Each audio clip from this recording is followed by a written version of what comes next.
2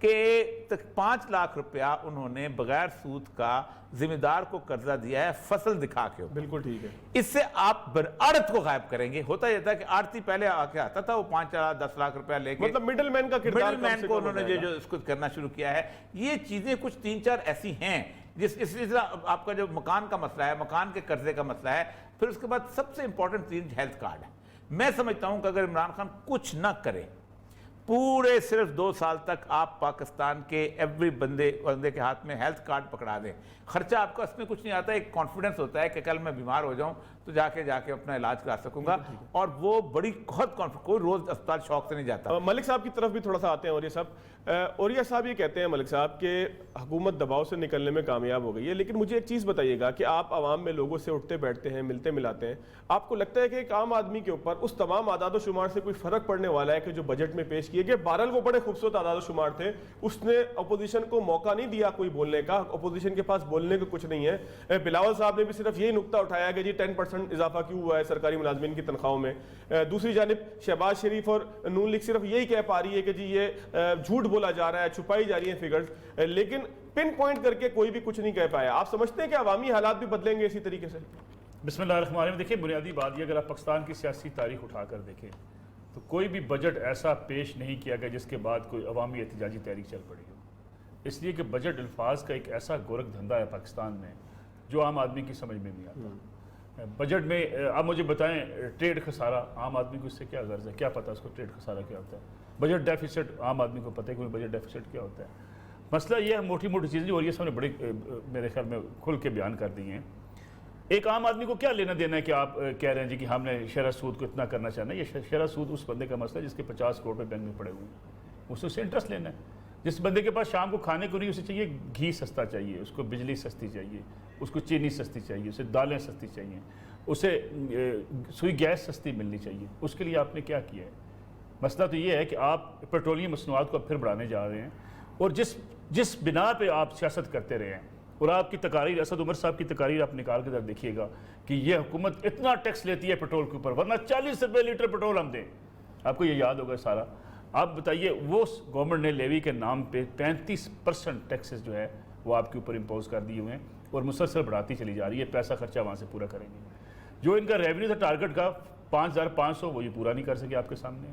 اگر وہ پورا کر لیتے, وہ تو اسحاق ڈار کے دور سے پورا نہیں ہو رہا. میں آپ قطع کلامی کی مدد, لیکن میرا ایک پوائنٹ سن لیجئے گا. آپ یہاں پہ کہہ رہے ہیں اسحاق ڈار نے کس نے کہا تھا 10,000 اکٹھا کر کے دکھاؤں گا؟ سر میری گزارش سن لیں. 555 روپے ٹارگٹ ڈار صاحب کا تھا, 5555 کا تھا. میری گزارش سن لیں, چھوڑیں اس بات کو. انہوں نے کب کہا تھا میں 10,000 ٹیکس اکٹھا کر کے دکھاؤں گا؟ بھئی آپ نے ریونیو جو اکٹھا کرنا تھا آپ اس میں کامیاب نہیں ہیں. اس نے کب کہا تھا ہم ایف پی آر کی ریفارمز کر دیں گے, ہم ریسٹرکچر کریں گے؟ آپ نے کیا ریفارمز کی مجھے بتائیے. آپ نے ایک طرف ٹیکسز کہا جی ہم نے انکم ٹیکس میں اتنی چھوٹ دے دی, دوسری طرف آپ نے انکم ٹیکس میں, یہ ایسا گورکھ دھندا ہے. ایک سلیب میں آپ نے رعایت کی ہے انکم ٹیکس, ملک صاحب دوسرے سلیب میں آپ نے اضافہ کر دیا. ذرا سن لیں, بہت معذرت کے ساتھ آپ کا ریونیو بڑھتا چلا جائے. ملک صاحب آپ کے ساتھ مجھے بہت معذرت کے ساتھ مجھے آپ سے اختلاف یہ ہے کہ جب نئے ٹیکسز لگتے ہیں, کسی بھی چیز کے اوپر کوئی نیا ٹیکس لگتا ہے, دیکھیں سیلز ٹیکس کے اندر بھی کمی کی گئی ہے, 17 سے 12% کے اوپر آیا ہے. جب نئے ٹیکسز لگتے ہیں تو الٹیمیٹلی چیزوں کی قیمتیں بھی اسی حساب سے بڑھتی ہیں. یہ تمام نقطہ بھی تو ذہن میں آپ نے رکھنا. میں چھوٹا سا بریک لیتا ہوں, نصر اللہ ملک صاحب کی طرف سوال چھوڑ کے جا رہا ہوں. میں ان سے ضرور پوچھوں گا کہ وہ یہ کہہ دینا بڑا آسان ہے کہ اعداد و شمار کا گورکھ دھندا ہے, لیکن یہی گورکھ دھندا حلق کا پھندا بن جاتا ہے اس وقت کہ جب اس کی چیزیں ایگزیکیوشن پہ آتی ہیں, امپلیمنٹ ہوتی ہیں. تو یہ ملک صاحب نے کتنی آسانی سے ایسے کیسے کہہ دیا کہ یہ کسی عام آدمی کی زندگی کے اوپر اثر نہیں کرتا؟ انہی سے پوچھیں گے آفٹر شارٹ بریک. نصر اللہ ملک صاحب ہمارے ساتھ موجود ہیں, اوریہ مقبول جان صاحب ہمارے ساتھ موجود ہیں. بریک سے پہلے میں اوریہ صاحب اور خاص طور پہ ملک صاحب کے ساتھ میرا ایک اختلاف تھا, میں چاہتا ہوں کہ اسی کے اوپر وضاحت کریں. ملک صاحب میں آپ سے یہی پوچھتا ہوں, دیکھیں اگر ٹیکس بڑھا دیے جائیں, میری انکم کم ہو جائے اس وجہ سے. مجھے یہ سائنس آپ سمجھا دیجئے گا کہ آپ کہتے ہیں کرنسی مضبوط ہوگی, مان لیا.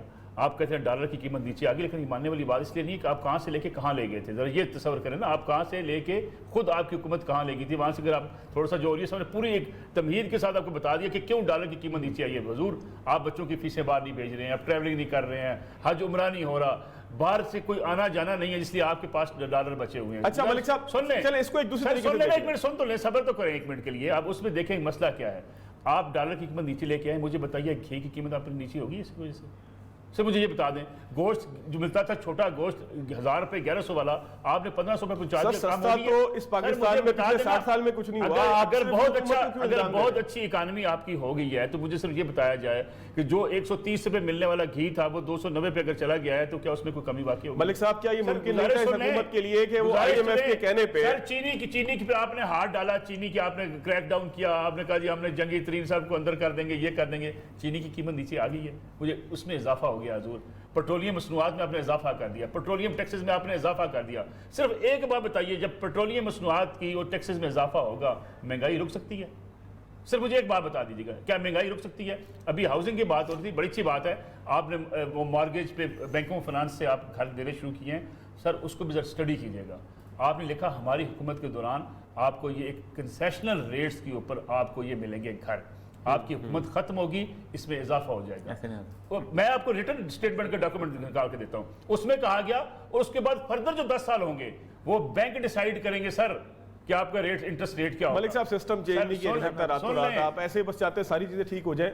ظاہر ہے کہ آپ یہ کیوں کرنا چاہتے ہیں, آپ بتائیں. میں اوریہ صاحب کی طرف آتا ہوں. آپ مجھے بتائیں, آپ کس سے پوچھ کے بتا دیں یہ 5% فار ایور ہے, آپ مجھے اس میں جو مرضی مجھے سزا دے دیں. سر دیکھیں اسٹیٹ بینک میں یہ لکھا ہوا ہے. اوریہ صاحب کچھ کہنا چاہ رہے ہیں, میں ملک صاحب آتا ہوں. دنیا میں کوئی بینک میں فار ایور صورتحال نہیں ہوتی, انٹرسٹ ریٹ فکس ہوتا ہے. سر نہیں, لائبل جب بڑھتا ہے سر بینکنگ کی ایک سسٹم ہے نا, آپ نیا بنا لیں گے.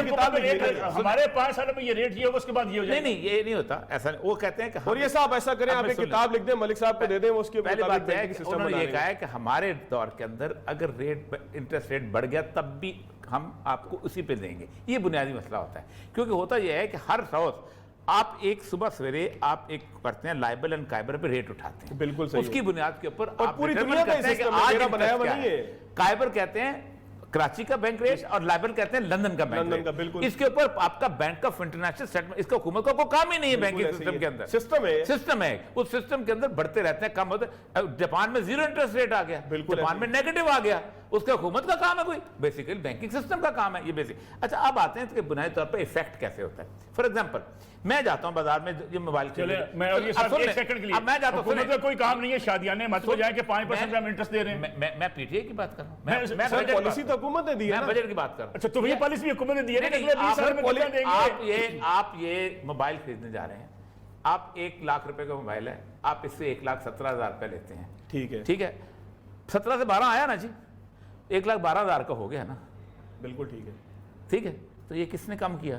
میں نے, ٹیکس کا موبائل والے نے کم کیا. بالکل. آپ ہوٹل میں کھانا کھانے گئے ہیں, آپ نے 100 روپے کا خریدا, کھانا لیا, 170 روپے دیے, اب آپ نے 112 دیے, 5 روپے آپ نے کم دیے نا. کس نے کم کیا؟ کہاں پہ کم ہوئے جی؟ سر آپ نے جب اس کا سیل ٹیکس ختم ہوا ہے نا, ختم ہو گیا, 17 سے 12 آیا نا. اچھا آ گیا نا. میں نے آپ سے سر ایک جدید جو سسٹم ہے اکانومی کا جو اس وقت رائج ہے, اس میں یہی طریقے ہوتے ہیں. اور کیا طریقہ ہوتا ہے؟ اچھا اب آتے ہیں سر, اور کیا طریقہ ہوتا ہے؟ اس کی کاسٹ کتنی ہے سرکار یہ دیکھیں, اس کی ان پٹ سر مجھے بتائیں اس اکانومی کے اندر, اس اکانومی میں طریقہ کیا ہے کم کرنے سے نکلے؟ مجھے صرف سمپل جواب آپ دے دیں. آپ کتنے میں گوشت لیتے تھے آج سے سال پہلے؟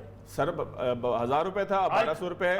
مرغی کا ریٹ 200-250 روپے تھا, 500 روپے ہو گیا. ٹماٹر کتنے کا ٹماٹر کتنا ہے؟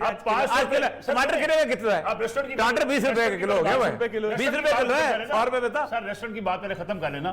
250 روپے لینے والا مرغی والا آپ کو 550 کی مرغی بنا کے چکن کڑھائی اس کی 400 میں سبب ہے نا, 400 میں دے گا. دو الگ الگ 3-4 دنیا میں دیکھیں بہت سے پہلے کہا ہے کہ 2 سال پروپیگنڈا کیا. پہلے آپ نے حمزہ شہباز مرغی کا ریٹ نکالتا ہے. بھائی کو پی ٹی آئی کا بٹھاؤ, اس سے بحث کرو, مجھ سے نہ کرو. حکومت کی بات کرو نا, حکومت کی بات نہیں. کہتی تھی کہ حمزہ شہباز مرغی کا ریٹ نکالتا ہے. اب کہاں پہ حمزہ شہباز نہیں, حمزہ شہباز کی مرغی ختم ہو گئی نہیں, مرغی کھانا پہ آگ لگ گئی. اگر وہ ریٹ وہ نکالتا تھا نہیں, آج کل کون نکال رہا ہے؟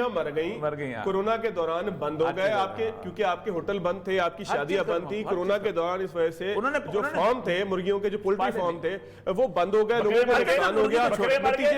بکرے مر گئے, گھی انڈسٹری. اچھا چلے ایک اور یہ سب چلے ملک صاحب کو ایک بجلی کا بل مر گیا. سر تھوڑا سا مجھے آگے جانا نا, مجھے آپ بتا دیں. اچھا آپ طریقہ بتا دیں, آپ ایک ایک کام کریں, یہ سارے بجٹ ہم پھاڑ کے پھینک دیتے ہیں, آپ بتا دیں کیسے کم کیا جائے. شرح سود کو میرے بجلی کے بل آتا تھا 6,000 روپے, آپ نے 25,000 کر دیا. مجھے بتائیں مہنگائی نہیں ہے تو کیا ہے؟ سر پوری دنیا میں مہنگا ہوا, پیٹرول دنیا سے خریدتے ہیں. ماشاءاللہ ماشاءاللہ, یعنی آپ دنیا سے کہا کرتے تھے کہ یہ جو ٹیکس آپ لیتے ہیں اس پر, سر وہ بھی غلط تھا, وہ بھی غلط. وہ بھی غلط. آج کتنا رہے تاریخ کا سب سے مہنگا ترین اب لیوی ایک گزشتہ 3 سال سے ایک فکرہ ہم بول رہے ہیں, اور اس سے بڑی زیادتی نہیں ہوتی کہ جی وہ تو نہیں کہتے تھے کہ ہم یہ کریں گے. الو کے پٹھے وہ چور تھے, وہ بھی کہتے تھے ہم کرنا ہے, بالکل ایسا وہ بھی سب کہتے تھے. کون کہتے ہیں منشور نکالو ان کے 10,000 ریونیو اکٹھا کرنا, پیپل پارٹی کا منشور نکالو, ہر بندہ کہتا ہے منشور نکالو, سب یہی کہتے تھے ہم یہ کر دیں گے. سر روٹی کپڑا اور مکان بھٹو کا پاکستان یہاں سے شروع. عمران خان اکیلا کہتا ہے ان چیزوں کو سب چور. مکس نہ کریں, مکس نہ کریں. مجھے نہیں مکس کر رہے ہیں ہم, مکس کریں. 12 ارب روپے کی روزانہ کرپشن ہوتی تھی, جس دن وہ بند کر دیا. کس نے کہا؟ عمران خان کا نہیں, پرائم منسٹر نے کس کا فکر ہے؟ شوکت عزیز کا فکر ہے. سر پرائم منسٹر کا فکر ہے, شوکت عزیز کا فکر ہے. 12,000 بند کریں. کس کا فکر ہے؟ محبوب الحق کا فکر ہے. بند کریں. کس کا فکر ہے؟ ضیاء الحق کا فکر ہے. کروڑا نواز شریف نے کیوں نہیں کی؟ ابھی آپ کیوں نہیں کی اس نے کی؟ کیوں نہیں کی بتائیں نا. یہ کوئی مسئلہ نہیں ہے کہ ایک عمران خان کہتا ہے کہ جی میں چونکہ میں صحیح کام کرتا ہوں, باقی کہتے ہیں نہیں ہم تو چوری کرنے ہیں. کیا نواز شریف نے کہا تھا چوری کرنے ہیں؟ چلے جی میں بتا دیتا ہوں. چلے اس پہ تو متفق ہے. سن لیں مجھ سے ذرا, ہم ان مافیا کے اوپر ہاتھ ڈالیں گے جو ادویات مہنگی کر گیا. پتہ ہے کہاں چلی گئی ہے, کہاں کرنا چاہیے. کون اندر ہے؟ میں دیکھو میری بات, کون اندر ہے سر بتا دیں مجھے. جس دن یہاں بٹھا فواد چودھری کو, اس سے کرو بیعت. میں نہیں ہوں فواد چودھری, مجھے بتا دینا. مجھے بتا دو دینا, میرے ساتھ بیعت کرو. کمپیریٹیو انالیسس میں آپ کو سچ بات, میں اوریہ صاحب آپ سے متفق اس لیے ہوں کہ ملک صاحب جو بھی بات کر رہے ہیں وہ ملک صاحب اب سیاسی باتیں کر رہے ہیں نا. مافیا نے 50 سے 100 روپے پہنچا دی. یار 120 روپے میں 2004 میں نے چینی خریدی ہے. چینی پہلے مہنگی نہیں ہوئی. 2006 میں نے خریدی ہے, 127 روپے خریدی ہے میں نے. سر وجہ نون شوگر بل میں بیٹھ کے میں نے 34 روپے حساب لگایا 2011 کے اندر. میں نے خریدی تھی 107 میں. آپ سوچیں 2004 میں 120, آج بھی 120, فرق کتنا بڑا بارا. لیکن اوریہ صاحب کہنے والے یہ کہہ رہے ہیں کہ وہ ڈیمانڈ سپلائی کی وجہ سے تھا, یہ حکومت کی ناقص پالیسی کی وجہ سے. دیکھیں یہاں پہ تھوڑا سا آپ بھی بس ہر جگہ ناقص آپ کھینچ. چینی آپ کے پاس وافر ہے. اچھا یہ اب ملک صاحب ابھی آپ کہتے ہیں کہ آپ جو ہے بڑی شاندار. آپ کو پتہ ہے کہ جو لوگ ہیں کتنی چینی کھاتے ہیں؟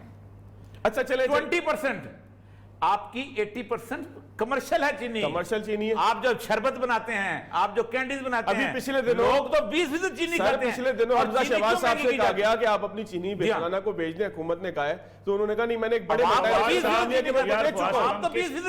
صاحب چینی مل ہو, زرداری صاحب کی, میاں نواز شریف کی ہو یا جنگیر ترین کی ہو, سوال یہ ہے کہ آپ ہیں حکومت, آپ نے کہا کہ ہم سستی کریں گے, آپ لے گئے اس سے 100 روپے. سن لیں نا سر, سن تو لیں, آپ کی حکومت ہے نا, میری حکومت تو نہیں ہے. میری حکومت میں اس حکومت کی بات سر آپ سے مراد یہ ہے کہ آپ ریشنل بات جو آج حکومت میں ہیں, یہ جو خواب دکھایا کرتے تھے, یہ خواب اب لوگوں کو پورے کر کے دیں. سمپل سی بات. کیسے کریں سر, کیسے کریں, کیا کریں؟ خواب کس نے دکھایا سر؟ کیا کریں؟ یہ خواب دکھایا کرتے تھے وزیر اعظم ہاؤس میں نہیں لیں گے, یونیورسٹی بنائیں گے. سر دیکھیں, سر سن لیں, ذرا سن تو لیں, اس دھوکے سے نکل اگر ملک صاحب اسی بحث میں پڑے رہے, میری بات سن لینا سر, سن لیں. یہ گورکھ دھندا ہے, جیسے گورنر ہاؤس یونیورسٹیاں بنی ہیں, جیسے پرائم منسٹر ہاؤس میں یونیورسٹی بن گئی ہے, جیسے سائیکل پہ وزیر اعظم جا رہا ہے. سر سنتے ہیں, یہ وہ گورکھ دھندا ہے, یہ وہ گورکھ دھندا ہے, لاہور میں بنی, جگرآباد پشاور میں بنی. میں لگا سیکٹری انفارمیشن 2008 میں, شہباز شریف وزیر تھا, اس نے کہا تھا میں آرٹ کلب کو یونیورسٹی بناؤں گا. میں روز کو یاد کرتا تھا, سر کب بن گئی؟ اور آرٹ کلب کے باہر سے آپ کو ابھی میں روز یاد کرتا تھا, میں کہا ملک صاحب میاں صاحب چلے باہر, اور یار اب تو بن گئے. اچھا اس نے پتہ کیا کیا, رہتا 7 کلب میں تھا, سٹاف 8 کلب میں بیٹھتا تھا. لوگوں نے کہا نہیں کدھر ایک بریک لے لوں, یونیورسٹی کون نہیں بنانا چاہتا.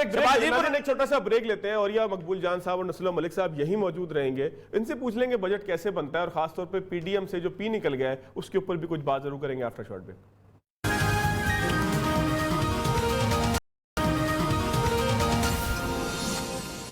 بریک کے بعد ایک مرتبہ پھر خوش آمدید. اور یہ مقبول جان صاحب, نصر اللہ ملک صاحب ہمارے ساتھ موجود ہیں. ملک صاحب یہ کہتے ہیں کہ بجٹ وہ خود بنا سکتے ہیں. کیسے بنا سکتے ہیں؟ ایسا بجٹ وہ کہتے ہیں ہونا چاہیے کہ جو اعداد و شمار کا گورکھ دھندا نہ ہو. اگر اعداد و شمار کا گورکھ دھندا نہ ہو تو پھر کیا ہو؟ کیا اس کے اندر لکھا جائے؟ کیا اس کے اندر یہ لکھ دیا جائے کہ روٹی سستی کر دی, چینی سستی کر دی, یہ سستا کر دیا؟ کیا ہو, کیسے ہوگا؟ مجھ سے سنیں, اس ملک میں آپ نے بڑے بڑے ذمہ داروں کو ہمیشہ ٹیکس سے باہر نکال کے رکھا, آپ نے ایگریکلچر آمدن کی نکال کے رکھی, آپ نے اس ملک میں ہمیشہ بڑے صنعت کار کے لیے چوری کے درمیان میں سے ایک راستہ نکال کے رکھا, آپ نے اس ملک میں قیمتوں کو ہمیشہ اوپن رہنے دیا, جو مرضی لوٹے. سر سن لیں, سنتے ہیں ذرا, آپ نے اس ملک کے اندر آج تک ٹیکس ریفارمز، یہ جو خاص طور پہ یہ کہا کرتے تھے نا، آخری دفعہ نواز شریف کے زمانے میں 98 میں پروفیشنلز 500 رکھے گئے تھے ایف پی آر میں، اس کے بعد نہیں رکھے گئے آج تک. ذرا سنیے گا یہ بھی، آپ کہتے تھے ہم پروفیشنلز لے کے آئیں گے، ٹیکس ریفارمز کریں گے، ٹیکس ریونیو بڑھائیں گے، ریونیو جب بڑھے گا تو آپ کے اوپر جو ہے یہ اس قوم کے اوپر بوجھ نہیں پڑے گا. اگر بجلی فرض کریں مہنگی، ڈائریکٹ سبسڈی لندن میں نہیں ملتی بس میں، مجھے ایک بات بتائیے گا، ٹرانسپورٹ کی سبسڈی پوری دنیا کے ملکوں میں نہیں ملتی، ہیلتھ سبسڈی پوری دنیا میں نہیں ملتی. آپ اپنے جو ہے آمدن بڑھاتے ہیں حضور. آپ مجھے بتائیے پورے ملک کے اندر آپ تاجروں پر ٹیکس کیوں لگانا چاہتے ہیں؟ ہر حکومت یہ سمجھتی ہے کہ ہمارا ووٹ خراب ہوتا ہے، ہر حکومت یہ سمجھتی ہے کہ ٹھیک ہے جی ٹیکس نیٹ انہی کے اوپر جو تنخواہ پیشہ. مجھے بتائیں کتنا ٹیکس نیٹ سر تھوڑا سا آگے نکل سر مجھے بتائیں تھوڑا سا آگے نکل رہا ہے، تجویز دیتے ہیں آپ کو کیا کرنا چاہیے، تھوڑا سا آگے نکل. میں ایک حدیث عرض کرتا ہوں. دنیا میں ایک پرنسپل ہے ڈیمانڈ اینڈ سپلائی کا. بالکل ایسے ہی رسول اللہ حضرت انس بیان کرتے ہیں نبی علیہ وسلم کے زمانے میں قیمتیں چڑھ گئیں تو صحابہ نے عرض کیا یا رسول اللہ آپ ہمارے لیے قیمتیں مقرر فرما دیں. تو نبی صلی اللہ علیہ وسلم نے فرمایا حسن حدیث ہے، حسن حدیث ہے، صحیح ہے. آپ نے فرمایا بے شک اللہ ہی قیمتیں مقرر کرنے والا ہے، وہی تنگی و کشادگی کا مالک اور رزق دینے والا ہے، اور میں امید کرتا ہوں کہ میں اس حال میں اپنے رب سے ملاقات کروں کہ تم میں سے کوئی خون اور مال کے مسئلے میں مجھ سے مطالبہ نہ کرتا. حرام ہے قیمتیں مقرر کرنا اسلام. بالکل ٹھیک ہے، فکس حرام، فکس قیمت فکس قیمت حرام ہے. اللہ کے رسول نے کہا میں اس حالت میں جانا ہی نہیں چاہتا. اللہ کے قیمتیں اللہ اکبر. اس منافع خور کو اس حدیث سنا رہا ہوں. منافع خور کے حوالے اتنی حدیثیں اب زیادہ منافع کیا ہے کہ آپ زرداری اصل گورننس ہے منافع خور کو روکنا. اصل نہیں ہے نمبر ایک منافع خوری نہیں، سب سے بڑی ہولڈنگ میں نے روکنی ہے. آپ روکو ذخیرہ اندوزی میں نے روکنی ہے. آپ زرداری کی مل سے رات کی نکالیں نا سر جی، نکالو. یہ چیز ہے تو نکالیں. حل آ گیا. ملک صاحب تھوڑا سا آگے کی طرف چلتے ہیں. میں آپ کا پوائنٹ سمجھ گیا ہوں. آپ اختلاف کر رہے ہیں، آپ جو ہے وہ بتا رہے ہیں کہ حکومت کا سر اور یہ سب آگے حدیث میں میں آپ کو 50 حدیث نکال کے دیتا ہوں. ایک بھی نہیں نکل سکتی. چیلنج ہے کیا قیمتوں کے ناجائز منافع خوری پہ. غلط. ہاں کرو جو غلط ہے قیمت تو کیا آگے وہ گورننس ہے. حد سے زیادہ منافع. آپ دیکھیں منافع خوری کی بات. حد سے زیادہ آگے آ جائے. پاکستان میں 70 سال سے یہ جہانگیر ترین کا لا تھا نا، واجد ضیاء کو بلایا عمران خان نے، ٹھیک ہے، لاڈلے کو سب کو بلایا. انہوں نے کہا جی آپ ایک یہ جو رپورٹ ہے نا آپ نے پڑھی جسے بڑے شور میں چاہتے ہیں، یہ میں نے بھی پڑھی ہے اور میں واجد صاحب میرے ساتھ جونیئر ہیں. اس رپورٹ جو وہ اخباری رپورٹ ہے، اس نے کہا مجھے یہ بتاؤ 1947 سے لے تک آپ تک مجھے بتاؤ ایک قانون، اس کو 2 سال ہوئے نا، جس میں یہ جرم ہو زیادہ قیمت لینا جرم ہے. کس قانون کے ساتھ جرم ہے؟ بالکل ٹھیک ہے ہی نہیں قانون. آپ سبسڈی کس نے نواز شریف رہا، سبسڈی کس نے دی؟ سبسڈی اور چیز ہے بھائی. اب سبسڈی کس نے دی شوگر ملوں کو پنجاب میں؟ نہیں آپ قیمتیں آپ قانون کی بات کر رہے ہیں. مجھے بتائیں نا. منافع خوری. اب آپ سبسڈی پہ آ گئے. اب آئیں سبسڈی کس نے نہیں دی؟ اور دنیا میں وہ چور تھے. دنیا میں کہاں نہیں ہوتی فوڈ سبسڈی. یہی تو ہم روتے ہیں کہ آپ پیٹرول پہ سبسڈی دیتے ہو اور فوڈ پہ نہیں دیتے. یعنی جہاں انسان کے کھانے کا مسئلہ ہے، جہاں لوگوں نے کھانا ہے وہاں سبسڈی دے. شوگر ملوں کو دی. چلے ایک کام کرتے ہیں، ایک چیز پہ ہم تینوں متفق ہو جاتے ہیں کہ جو حکومت کے کرنے کے کام ہے وہ یہ ہے کہ حکومت منافع خوری کو روکے، چور بازاری کو روکے، حکومت ایسی پالیسیز بنائے کہ جس کے نتیجے میں کوئی کسی کے ساتھ زیادتی نہ کر سکے. لیکن ایک ساتھ چیز ایک چیز اور ضروری ہے. ابھی آپ اور یہ سب جو بات کرتے ہیں قیمتیں مقرر نہ کرنا، ذرا سمجھ لیجیے اس کو بھی پورے اس حدیث کو بھی پورے پیرائے میں سمجھیے گا. اس میں کیا جب قیمتیں مقرر نہ کرنے کا حکم ہے، بعد شوگر ملوں کے لائسنس ہوتے ہیں کہ 4 کے پاس ہوں گے 6 کے پاس نہیں. یہ بات نہیں ہے سر مجھے بتائیے ہوتے ہیں. میں ابھی یہ بھی آتا کہ 6 بندے مل لگا سکیں گے باقی 4 ہی لگا سکیں گے. نتیجے میں آپ ایک خود ماحول پیدا کرتے ہیں. نہیں ماحول کی بات نہیں ہے. مجھے بتاؤ دنیا میں کون سا ملک ہے جو قیمت مقرر کرتا ہے فری اکانومی کا؟ فری اکانومی میں کمیونزم ملک ہے دنیا میں. امریکہ کرتا ہے، برطانیہ کرتا ہے، فرانس کرتا ہے، جرمنی کرتا ہے، کوئی نہیں کرتا. سر وہ نظام میں نہیں اکنامکس پڑھا دو یا مجھے دین پڑھا دو. میں اکنامکس پڑھاتا ہوں. وہاں اس لیے نہیں مقرر کرتے کہ یہاں 6 خاندانوں کو اب وہاں بھی لائسنس ہوتا ہے، وہاں بھی لائسنس ہوتا ہے نا سر. وہاں لائسنس ان کی ضرورت کے مطابق ہوتے ہیں سر، یا افراد کے مطابق ہوتے ہیں. کس نے کہا؟ آپ مجھے بتائیں جتنی ملٹی نیشنل بن رہی ہیں ساری کی ساری جو وہاں بیٹھ کے پوری دنیا کو سپلائی کرتے ہیں وہ ضرورت کے مطابق. مجھے ایک بات بتائیے، ملک صاحب 4 منٹ رہ گئے، معیشت سے تھوڑا سا نکل آتے ہیں. آپ کو چینی کی میں بھی بتا دیتا ہوں. آپ کے پاس چینی کی ریکوائرمنٹ فرض کریں 1 لاکھ ٹن ہے، آپ نے 3 ملوں کو لائسنس دیا جو بناتی ہے 90,000 فرض. اچھا ایک منٹ بتا دیجیے گا، یہ سارے جو حکومت میں آنے والے لوگ ہیں انہی کی ملے کیوں ہیں؟ یہ بھی صحیح ہے. دنیا میں اور امیر آدمی میں عرض کروں آپ نے سنی پوری میری بات نہیں ہے. کیا عوام کی ضروریات کے پیش نظر لائسنس دیے جاتے ہیں یا افراد؟ وہ 30 بندے اگر عمران خان سے علیحدہ ہو جائیں تو ہیرو ہیں. ہاں بالکل وہ جہانگیر ترین گروپ سارے شوگر مل اکٹھے ہو گئے, وہ کلا ہو گیا بیچارہ. کدھر یہ جو ابھی جہانگیر ترین تحقیقات اور یہ سارا معاملہ جو ہے. میں بلیک میلر اکٹھے ہو گئے. یہ درشک صاحب نکل گئے پی ٹی آئی سے؟ کس کے نہیں نکلے بلیک میلر نہیں نہیں باقی سر کبھی کو بلیک میلر نکلا ہے کسی پارٹی سے نکلا ہے وہ تو نون لیگ سے. سر بات یہ ہے چہرے بدل گئے, حکومت پھر وہی ہے. چلیے آپ نے یہ جملہ ٹھیک ہے. ہاں بالکل ٹھیک ہے, آگے کی طرف چلتے ہیں. اور یہ صاحب ملک صاحب کو پانی پینے کی ضرورت پڑ گئی ہے, تھوڑا سا پی ڈی ایم پہ آ جائیں. سولو فلائٹ نواز شریف نے ابھی, میں آج ہی بیان پڑھ رہا تھا کہ نواز شریف نے کہا ہے کہ جی سولو فلائٹ کو تھوڑا سا کم کریں, ایک آدھ لوگ بٹھا لیں اس فلائٹ میں, ورنہ پی ڈی ایم سے پی نکل گیا تھا. آپ کو لگتا ہے کہ یہ اپوزیشن بھی پاکستان کی حکومت جیسی میں ہوئی ہے؟ ایک چھوٹی سی باقی سے دنیا میں ہر جگہ کولیجن گورنمنٹ ہوتی ہیں, کولیجن اپوزیشن میں نہیں بنتے دیکھے, بالکل ٹھیک. کبھی نہیں بنتی. اس لیے کہ اپوزیشن والے کہتے ہیں میری اپنی پارٹی ہے, اس کا ایجنڈا ہے, یہ ایم آر ڈی کیا تھی, اے آر ڈی کیا تھی؟ نہیں صرف وہ کیا ہو گیا ڈکٹیٹر کے خلاف. سر نہ جمہوریت میں نہیں بنتی, جمہوریت میں نہیں بنتی سر, جمہوریت میں نہیں بنتی. ایک منٹ یہ ایم ایم اے اور نواز شریف اکٹھے کیوں؟ سر جمہوریت میں نہیں, پاکستان میں, صرف پاکستان میں بنتی ہے, سر خدا کا نام صرف پاکستان میں بنتی ہے. سر کیا ہو گیا آپ کو؟ اور جمہوریت کسی, آپ مجھے بتائیں کبھی ایسا ہوا کہ گورڈن براؤن کے خلاف جو ہے ایک اپوزیشن نے ٹیکنیکل نقطہ آ گیا ملک صاحب. ایک منٹ اسلامی اتحاد کیا تھا پیپلز پارٹی؟ پاکستان میں بنتی ہے نا, یہی لعنت یہاں پر ہے, یہ لعنت اسی ملک میں ہے کہ جمہوریت کے خلاف جمہوریت بھی اتحاد بنتی ہے, ڈکٹیٹرشپ کے خلاف بھی اتحاد جمہوریت میں بنتی ہے. کسی جگہ ایون انڈیا میں نہیں بنتی. گورنمنٹ بنتی ہے کہ ہم کمپرومائز کر کے اتحاد کرتی ہیں اوپر حکومت کے لیے, اپوزیشن کے لیے نہیں. پاکستان وہ دنیا کا واحد جمہوری ملک ہے جہاں بنگلہ دیش جماعت اسلامی اور وہ خالدہ ضیاء اکٹھی ہیں کس وقت کے خلاف, کس وقت نہیں کولیجن نہیں ہے. خدا کا نام ہے. میری بات سنیں آپ. اچھا ایک منٹ اور یہ صاحب ایک منٹ دیجیے گا. ملک صاحب کو نا, ملک صاحب پانی پی لیا آپ نے؟ مجھے آپ بتا دیں, آپ مجھے بتا دیں کہ پاکستان پولیٹیکل سائنس کے آپ مجھے بتا دیں. ہمیں نہیں پتا, اسرائیل میں نہیں بنتی. خالدہ ضیاء جماعت اسلامی کے تحت کوئی اتحاد نہیں ہے, کوئی اتحاد نہیں, کوئی اتحاد ابھی بھی کوئی اتحاد. سر اللہ کا نام لے سر, کیا اتحاد کا نام کیا ہے؟ کیا اتحاد؟ اب میں اتحادوں کے نام آپ کو بتاؤں, لیکن اتحاد ہے وہاں پہ. اگر اتحاد ہے ہم تو پی ڈی ایم کہہ رہے ہیں یہاں ہے, وہاں نہیں ہے. سر اسرائیل میں بنا ہے نا, نتنیاہو کے خلاف. حکومت کے لیے بنتا ہے سر, حکومت بنانے کے لیے بنانے کے لیے بنتا ہے. حکومت کے خلاف اتحاد صرف آمریت کے خلاف بنتا ہے, جمہوریت کے خلاف. سر جگہ جگہ بنتے ہیں, کیا ہو گیا؟ مجھے بتائیں, بنگلہ دیش کا مثال آپ کو سامنے دے دیا. دیکھیں فرجائل گورنمنٹ رہی ہیں.